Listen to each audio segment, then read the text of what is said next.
Now, do you find that very hard? Because we find there's a lot of angst just in taking that first step. Do you find it difficult to get people to take that first step to just come in and sit down?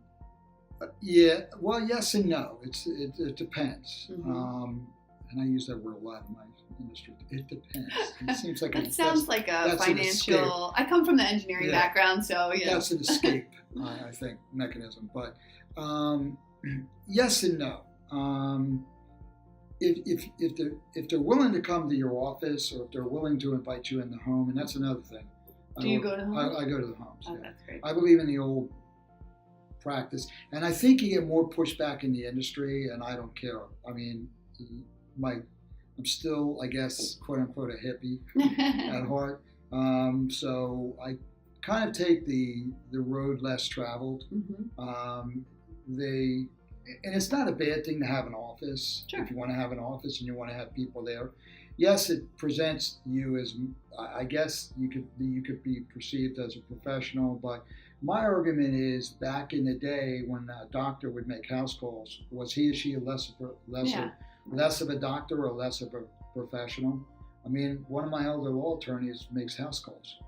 That's great. When my one client's husband passed away, instead of her schlepping all the way over to Lafayette Hill, he came to her in Downingtown. Wow. You don't find too many attorneys that do that, but I mean, I think it speaks to the fact that you care, right? Well, I think that's more of a human approach. Yeah. I think you're setting your egos aside, and it's.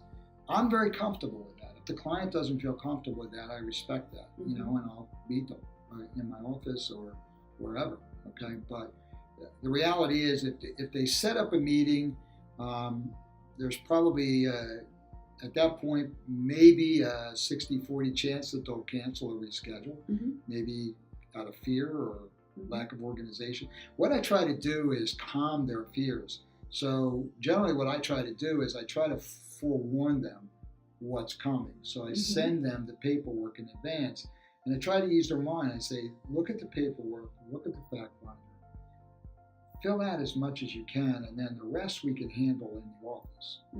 And frankly, one I think the advantages are of meeting people in their home is they have all the material there. Right. So they can get up from the table. Let me go get my checkbook, and go get the account. Right, and go get that it. Paperwork. Right, or go get the statements. So if it's like, oh, I forgot this statement, it's not like, okay, well, timeout, and then, That's a really great point. So, and I think that, you're able to keep the momentum going and keeping the continuity.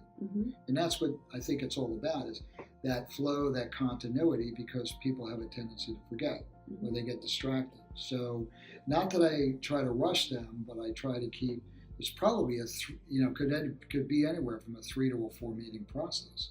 Because the first one is, hey, we're getting to know each other and I'm getting information. Right. The next meeting is like, okay, I've had a chance to look over your stuff. Again, back to the medical model. You go in, you sit with the doctor. He makes you fill out all this paperwork. How would you feel if you walked in, if they didn't make you do anything? Oh, hi, Beka, come on in. And you go in and the doctor hands you a script. Yeah, right. You're like, you have done nothing. There's no intake, there's no nothing. He doesn't know you and you don't know him or her. And I imagine over the course of collecting that information, if it takes 3 appointments, you're learning more about them, and every interaction you have helps you understand what's important to them.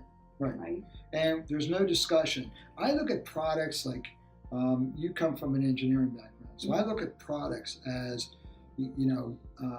kind of like a surgeon, reaching for whatever instrument he needs at the operating table, or she needs at the operating table. You don't know what you need until that time comes. Okay, so, and you got to be prepared for anything at that point, because and put all that life happens. You could have a meeting and then all of a sudden, disaster hits, or something happens, or the husband passes away.